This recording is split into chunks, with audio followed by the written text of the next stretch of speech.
Okay, here we are at Atlantic Mechanical. We're going to be doing a quick course on heat exchangers. So let's get right into it. So what is a heat exchanger? A heat exchanger can be many things and assume many forms, but they all have one thing in common. Okay? They all function directly to expose a warmer medium to a cooler medium, and that hence exchanges the heat. In our trade, we work with different types of heat exchangers. Okay, they're the obvious choices, like the ones you change on a rooftop unit, gas rooftop unit, the tube type, some are chamber type. Okay, but when we think of it, there's a lot more to heat exchangers than those different kinds. We're going to get into different ones. So there's a lot of things that can be a heat exchanger. The radiator in your house can be a heat exchanger. Okay, it works through convection, and that exposes a cooler medium to a warmer medium. And, okay, evaporator coils, condenser coils are all heat exchangers. So you're gonna remember that. Higher efficiency heating units, 90% and up, they'll have a secondary heat exchanger. I'm sure you've seen them. Okay, so that's the one that goes through the draft inducer. Okay, the 90% has the PVC pipes on it instead of the metal pipe. There's shell and tube. There's different kinds. There's shell and tube, plate heat exchanger, heat recover, ventilators. Has anybody worked on a heat recover ventilator? Emma? Yes. Yes, you have. Okay, over in Randolph, on the roof up there, the facility there. There's a heat recovery unit up there for openers, and we have them other places. First thing we're going to concentrate on primary heat exchangers, okay? This is the type you folks are familiar with the most, okay? On this type, heat from fuel, either oil, gas, whatever, in the form of direct fire or burners will pass through the interior portion or tubes of the device as cooler, breathable air passes around the unit and acquires that heat. It's a very simple process. It's a good process. Okay, so you heat up the heat exchanger, the air goes by it, collects the heat, passes it on. Okay? Very simple. That's how that works. Of course, with anything, there can be dangers, and heat exchangers, there's no excuses. When you have concentrated combustion gases mixing with breathable air, there can be serious consequences. Therefore, it is important to inspect the heat exchangers thoroughly when working on them. Equipment with gas or heating. Holes, cracks, or deterioration will allow deadly carbon dioxide to mix in breathable air, and you won't even know it. Okay? You don't want to be that technician who missed a crack in a heat exchanger, which resulted in a catastrophe. Okay, so we're looking at cracks, holes. That's leaking that air right in. That's leaking that combustion gases right into with the air that the people in that building are breathing. Okay, so carbon dioxide under normal circumstances has no taste, no odor, and it's called the silent killer because you don't even notice it. And sadly for some, until it's too late. Just as a side, high concentrations feel and smell acidy.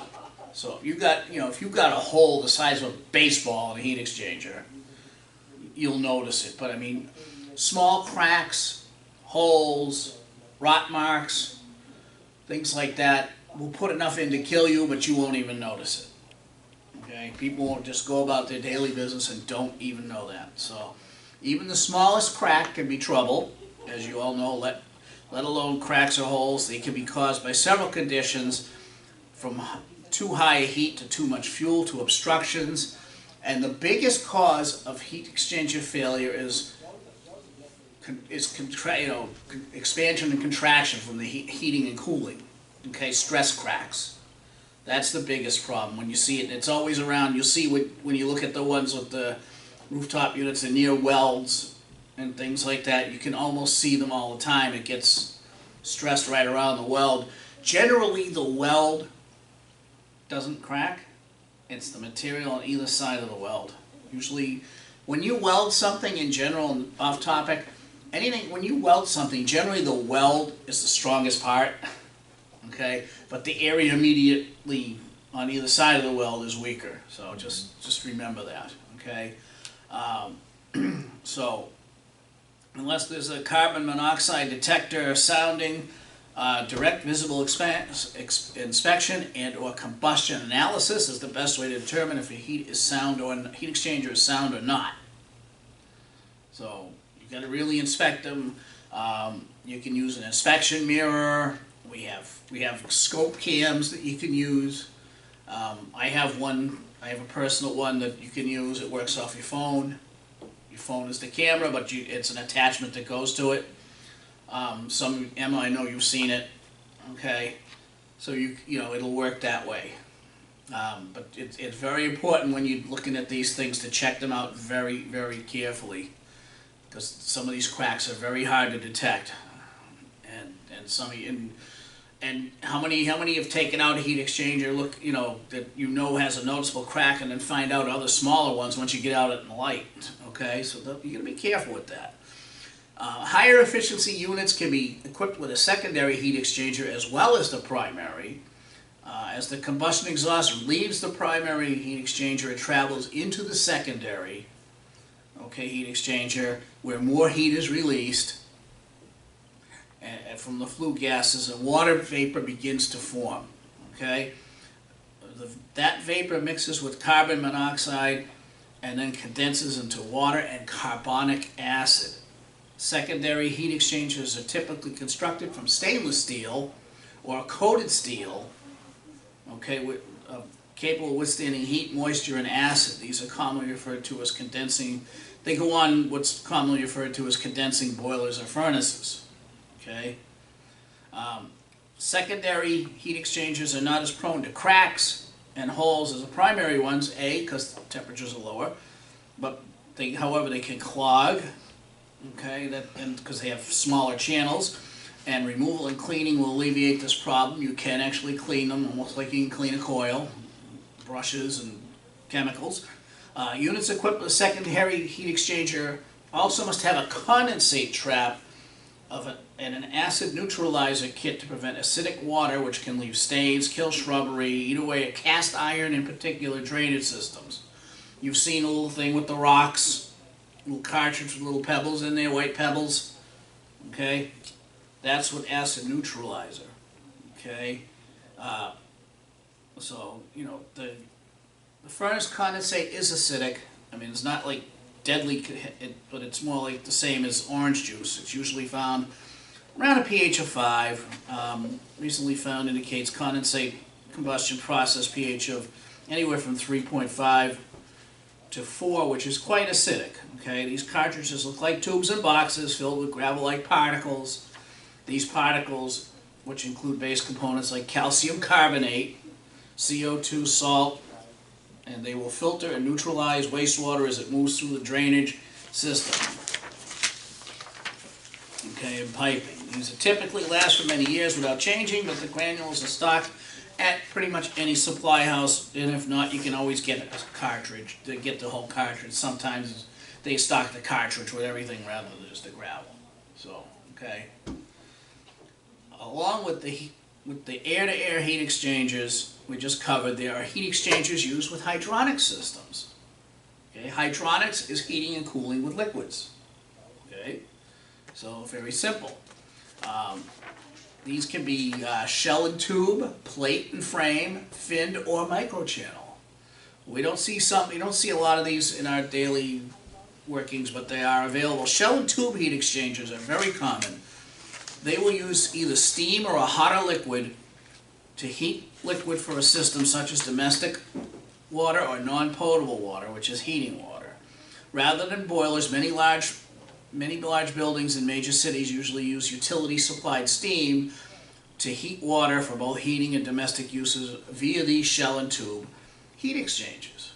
Now, anyone who's been in a big city knows you see the steam coming out of the manholes. That is steam piping. That comes from powerhouses, and it's piped throughout the city, underground, and buildings use that. It goes into a building, And typically when you see a big building, you know, like if you look, like some of the larger restaurant buildings, there's no boilers in there. You say, what kind of boiler would heat a 40-story building? You know, there's no boilers in there. They heat them with steam. So that's how it goes through a converter, and it heats the water up. And what they do, the utility companies charge you for this. Okay? And how do you bill? How do you bill for steam? How do you measure steam? You can't. Okay, not practically, for billing purposes. So what they do is they have a condensate meter, which is like a condensate receiver, and it's a tank, and it's got like a water meter in it, and they bill you for the condensate going out. So it's just like if you work at Fenway Park and you pump beer at a concession stand. How do you know how much beer you pumped? You don't. They charge by the cup. That's how they do that. They count the cups, and that's how much beer you sold. You sold 500 cups, you sold 500 beers, because of spillage, this, that, the other thing, foam. There's too many things. So it's similar to that. So you think, okay, so off topic, you think a smart building owner says, well, I'll just dump that condensate and we'll go around the meter, you know. But most of the utility companies for years did it the other way, and they used to plug a hose into it, from your water into the condensate meter and run it up. They're not so much anymore with the water restrictions and everything. So, anyways, back to these. With this type of heat exchanger, the shell and tube, the higher temperature of the tube mediums are introduced to the top usually, and the enclosure, on top of the enclosure, leaves out the bottom, and the liquid being heated passes through a tube bundle, which slides in and out. It's replaceable. You can, if you develop a leak, you can just pull that whole thing out and put a new one in. I mean, some of them are really big, some of them not so big. But some of them, you know, some of them need chain falls and whatever. Okay? These are a good choice for when steam is available. There's no need for fuel, and there's no exhaust. So you don't have to worry about exhaust systems or carbon monoxide or anything. It's just steam, it's water vapor. So it's very nice. In the event of a failure, secondary piping can be disconnected, and the entire tube bundle, like I say, unbolts and just slides out. Could be anywhere from 16 to 48 bolts, depending on how big it is. And the whole thing it is a big plate, and it comes out, and you just put a new one in, direct replacement. Okay, just with a gasket. So they're very nice and they're very common. The next type of heat exchanger you're likely to encounter is a plate and frame. And these units are different in that they use metal plates to transfer heat between two fluids. The major advantage of these is the major advantage of this type of heat exchanger is the fluids are exposed to a much larger surface as they are spread out over the plates. This style is typically used in low and medium pressure systems with gasket-free models for higher pressure and temperature applications. The plates of the units are made from corrugated material. The design creates a high turbulence, which leads to a high heat transfer rate. A typical use for this unit would be a system that uses a cooling tower in the warmer months and switches over to a plate and frame in the winter months to temper condenser water, and I know we've all seen those because that's what they have over at the grill. Okay, so you're familiar with it? It's a big thing. You saw the pictures. It's a big thing, usually blue with shiny steel and big threaded rod going through it. There's also small ones. We put a small one in, and if you look at the picture of the one with the 4 outlets on it, just standing alone, that unit itself was this big. Okay, and it was used actually to cool acid water. Okay, over for a metal treating plant that we work at. Okay, so the last heat exchange, and there's more, but the last ones that you guys will come into contact with, and that's going to be heat recovery ventilator. This is an air-to-air heat exchanger that uses heat or cooling collected in stale or outgoing air from a space to warm or cool the fresh air coming into that space. Okay, this is accomplished by using a heat exchanger core or wheel which absorbs and releases heat. Okay, these units can be used for either heating or cooling and typically are fan powered, although some smaller ones have no moving parts. Okay, so household ones and things like that have absolutely no moving parts.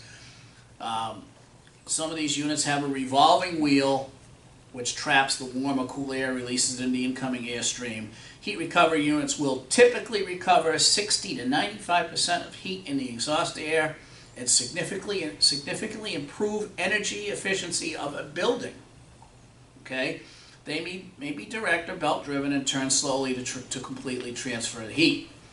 So those ones we've worked on, we see a lot of them. There's some down the bank we work on down the street. We have one over in Randolph as a big one, and that's a big wheel with almost like honeycombs or fins in it, and it turns really slowly. It's got its own little motor, and usually a large, funky looking, almost like a huge rubber band or tubing belt. Those belts are very expensive. So, and it turns really slow. So what you're doing is you're taking, say you got a system and it's 5 degrees outside, and you're exhausting 78 degrees out of a building. It's taking some of that heat from the 70 degrees and preheating that 5-degree air. It'll preheat it, say, up to 30. I mean, it's a big difference. You know, it'll 30, maybe more. And it's a big difference. It takes a lot less energy to heat 30 or 40 degree air than it does 5 degree air. So that's where your energy savings comes in. You're not actually using the air, just the heat from the air. So very good stuff. So there are many types of heat exchangers in place in virtually every building you will work in. They come in many shapes and styles, and while the purpose is consistent, they serve the same. They can serve purposes the same, and they can serve different systems. The next time you're in a building, you might be surprised what you find. So that's an overview on heat exchangers. Any questions? Because we're going to have a quiz. Okay, so you've all seen them? Adriana? You've all seen them? Okay, thank you.